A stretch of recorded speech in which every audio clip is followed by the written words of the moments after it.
Hello, fellow woke wizards. This is your planeswalker being formed, and I'm going to show you one quick match here while we have Pre-Season 1 ranked Mythic available. It's about to end in about 8 minutes. Been having fun with this Unsealing Vine deck.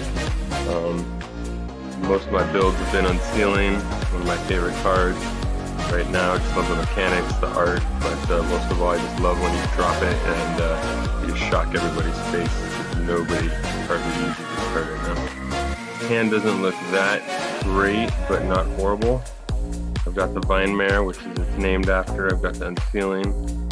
I got the combo, and I got a Mana Dork. So we're gonna keep this, but we really need a third land and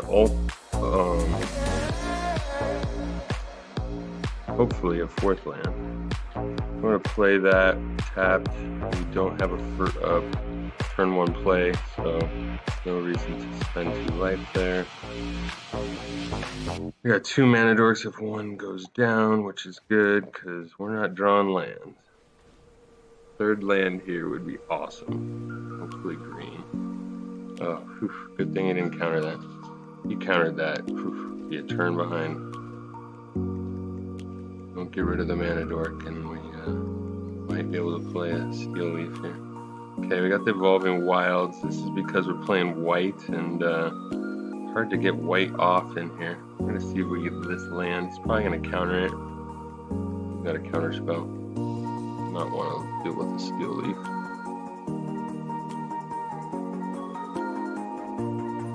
And sure enough. So we're not going to hide the fact that we're going to go grab one of our few, our only white land. And that's in case we come across one of our white cards, Ally, Ixalan's Binding, on Sarah's Wing. We're going to need that white source, especially if that Mana Dork dies. Right now we have mana for everything in our deck, I believe. If that Dork doesn't die. We have the backup Drover Dork. Yeah, sure, Mighty Dork. Can go from 1/1s to 3/3s if I can get a Dino pulled out of here. Pull Dino out of this deck. Come on, Pistol Pete, what do you got? Trying to figure out if he's gonna hold back a counter, what his move is. Looks like maybe he's trying to decide if he's gonna take out my Mighty Dork. My Mighty Mana Dork. Right now he's just burning time. So yeah, this is Arena. Usually the games are actually really quick, but when you're playing Control, like in paper, sometimes people really gotta think about the next play. And sometimes people just get disconnected or phone rings or whatever. Distracted. Not make a play. Not make a play. Interesting. I think he was hesitant on whether or not to make a play or counter my next move. I'm going to throw down the Unsealing. Even if he counters it, it's not countering a creature, so it's not the worst thing. But if he doesn't counter it, that will be really painful for him because then everything he does counter after that he's going to take damage for. So he's either really thinking about this or he's been disconnected or he's trying to mess with me. Not really sure. Maybe disconnected. I have had some disconnection issues in the middle of some ranked high mythic ranked games, and I got disconnected and lost. Pretty bad.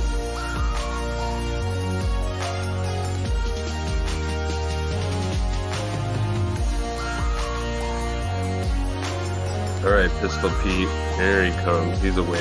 He's logged back in. Now I really need that 4th mana. Bingo, we got it. Top deck. Now we start the Vine Mare action. He's got to counter this or he's in some serious trouble. Only board wipes are going to get him. And then every board wipe he uses on it, I'm going to throw another one down.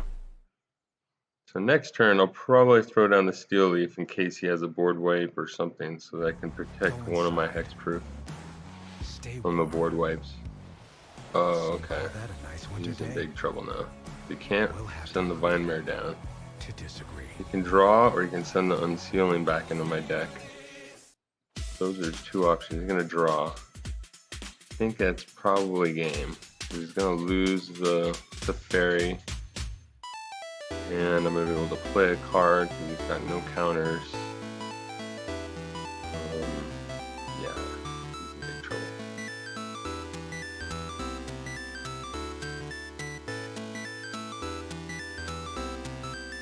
The only question, I guess, would be, do I go straight at his head and not worry about the Teferi? But Teferi is so powerful, if he ever does get it off,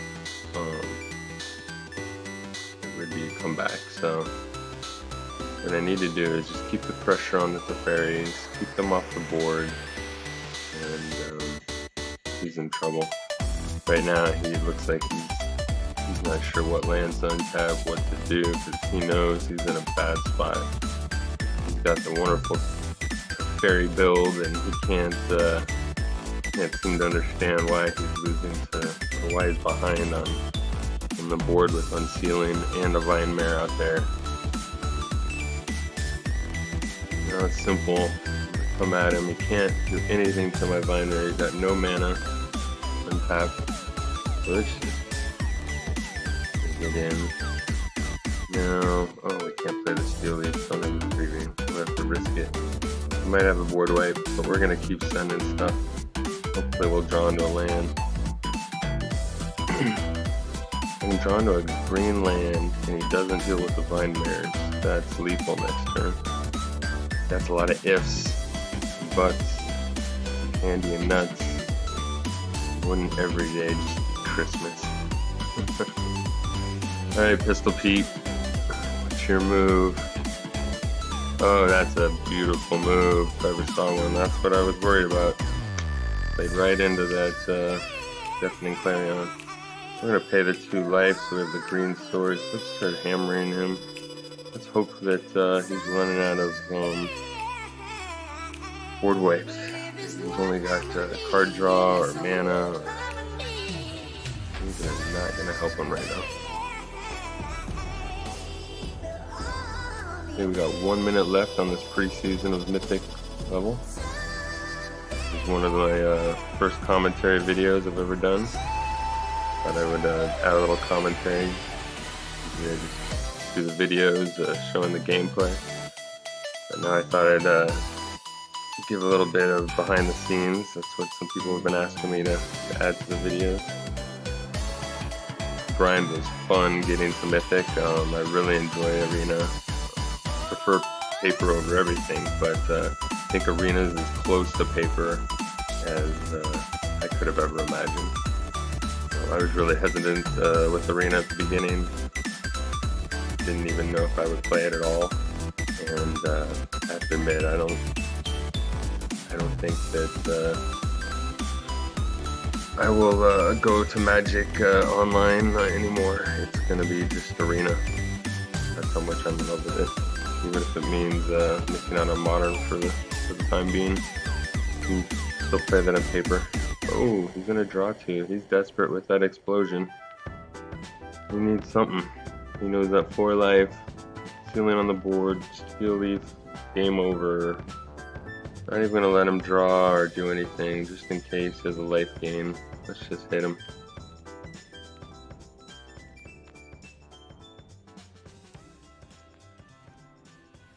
He's going to try to counter it, but it's a casting trigger. So it's still going to hit him right in the nether regions. Boom! Good job, Pistol Pete. Fairy down. Well, everyone, that was Mythic level Season 1. Pre-Season 1, I guess.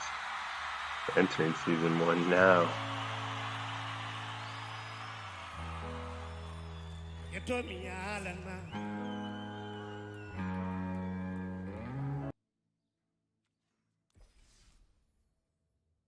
So, I guess it kept me at Mythic rank. Season 1 ends in, oh, no, less than 1 minute. It looks like I'm gonna get 5 packs and 1,000 gold. That should be pretty sweet. Could use that. So, see what happens here when it switches over. I don't know if it's gonna be an update or usually it has a percentage here of where I'm at, percentage-wise among the mythic players. It did make it into the top 1,000 a couple of times, but a couple bounces, a couple of losses bounced me right out very quickly. The mythic level was no joke in terms of the brews and pilots. I mean, there was a couple of jank brews or a couple of test builds, but for the most part, people only brought their A game, and it was fun to see that as I climbed, through gold and platinum and diamonds. Mythic just was really a whole nother experience. Um, it was like almost unlocking another format or another level of the game for sure. Unlike the other tiers, it did feel different with the capability of actually seeing your rankings and just the level of gameplay and whatnot was exceptional. All right, let's see. It's less than 1 minute. All right, should be here any minute now. We're gonna get an update. Here's some of my decks. Here's the Unsealing Vine deck we just played. It's got average 3.72, little high converted mana cost, but is dinos. So, I mean, what do you expect, right? It's a blend of white, red, green, otherwise known as Naya build. Really liking Naya in this format, especially best of one. Offers a lot of answers for the aggro, for the mid game, and for the late game. And as you just saw, even against Teferi. So this is how it lines up. I got my one Banefire. That's definitely for Teferi or anything, just a game ender. Drove over the Mighties, little mighty mana dorks you guys saw. The Thrashing Bronodon, just a great dino. I mean, sometimes I think maybe even more Thrashing, but he doesn't set off the Unsealing, so just one at the 3-drop spot there. And Steel Leaf, I just love him. People say you shouldn't be playing Steel Leaf in 3-color build, but he's just so powerful, and almost all of my mana base is green, so I've been making that work. Then Gruul Spellbreaker, I've been playing around with this new guy from the new Allegiance set. He's fun. He gives me the hexproof against Settle the Wreckage, which is my biggest use for him. But he also has the capability to come in early and be a big blocker, or come in early and be my aggro. This deck can be aggressive, or it can just need to wait until I have the right cards, and he can kind of give me a little of that balance. But that hexproof is really what keeps him in this build. I've played with 2, I've played with 0. I think 1 has been good for right now. Same with Shalai, it's another one of again against that darn Settle the Wreckage, because I'm going to be bringing in a lot of dinos, and the worst thing I want to do is see them all just get settled. So then we got the Inferno Hellion. Nobody's hardly running this card, but he is great. I can't say enough about the Hellion. I'm a big Hellions fan. I even love the Hellions from the last rotation. But this Inferno, he's got the 7 bodies, so he's going to trigger the Unsealing, which you need the 7 power to do 4 damage to each opponent and each creature and Planeswalker, so basically board wiping and to the face. And then Goreclaw, one of. You need this guy for multiple plays late in the game, or even to give your guys tramples. Vinemare doesn't have trample, this will give it to him. But you can play 2 Vinemares if you get Goreclaw out at one time the next turn for 4 mana. So he's just great at allowing you to produce multiple people on the battlefield and then give trample. Only do 1 of because he's legendary and he only has that 3 toughness, so he dies easy to removal, as they say. But what doesn't? This guy doesn't. Vinemare. He's what he's built. This deck is built around. Vinemare, I just think, is so underrated. One of the best uncommon cards, I think, in Standard right now, bar none. I mean, maybe not the best, but one of, for sure. One of the best creatures at the uncommon slot. It's hard to hit, 5/3, hexproof, can't be blocked by black creatures. So black hates it, and right now black is really strong with the removal. But beyond that, even Teferi hates it, as you just saw. It just the hexproof is just hard to get around. I got one of the Ixalan's Binding, so great. You just want to seal something away, and you don't want them to play any more of those cards. This is great against the fairy builds, against anything right now, because most people like to play 4-ofs, not necessarily me, but most brews are trying to be consistent with 4-ofs, so you can sometimes hit one card, but you're really hitting 4. It's also a great counter to an Ixalan's Binding or to something that's exiled my cards, a hostage taker or something, maybe to get it back, and then almost permanently make sure that they don't play that card again to try to take it. I've had Ixalan Bindings Wars; those are kind of fun.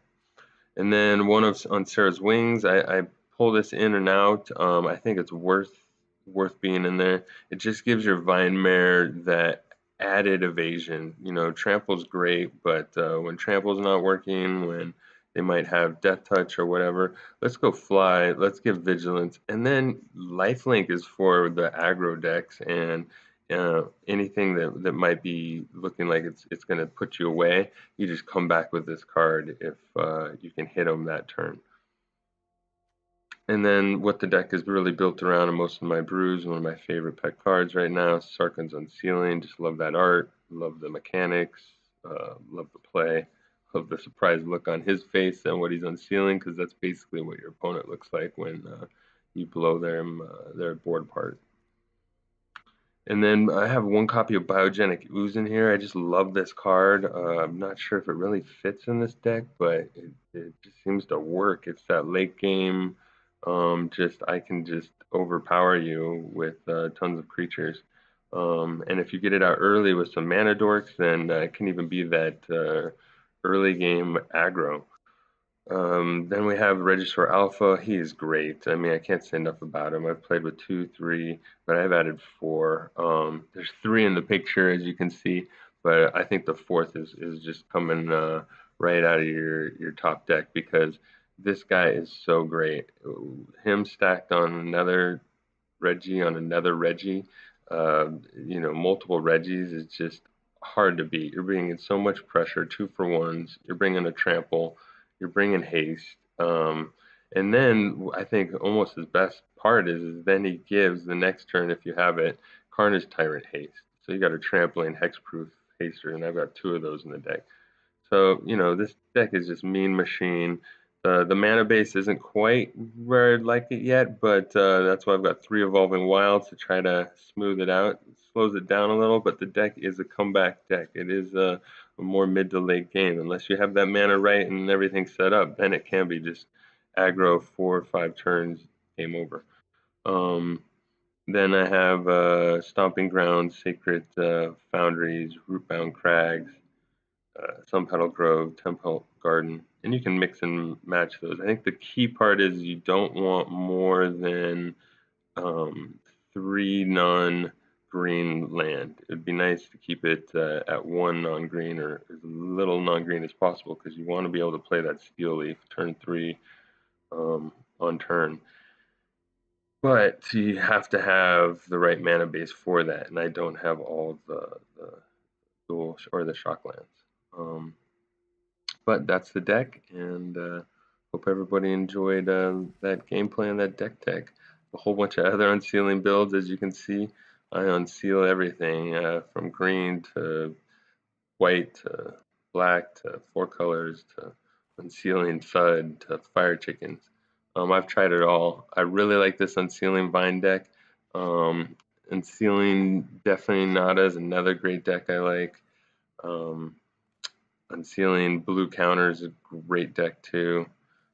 These are some of my 3 top decks, but I'll show those gameplays later.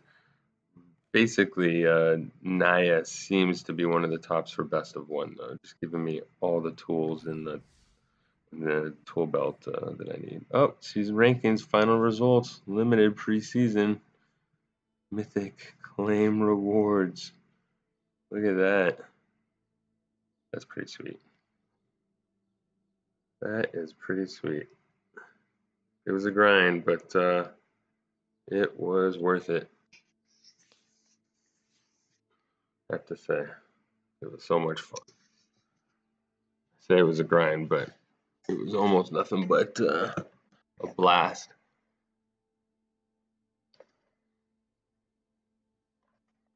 Okay, I wonder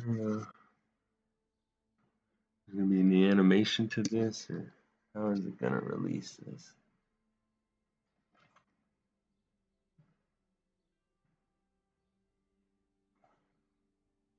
Let's see.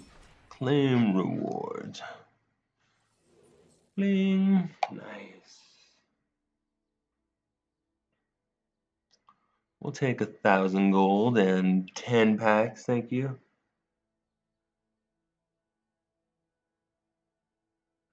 That feels pretty good. Claim prize. Let's see what the new season looks like. And do I start all the way at the beginning? New season placement, pre-season 2, limited placement, platinum tier, play. Nice. Alright, well, starts me off at platinum, I guess. Sweet. Look at all these packs I've got.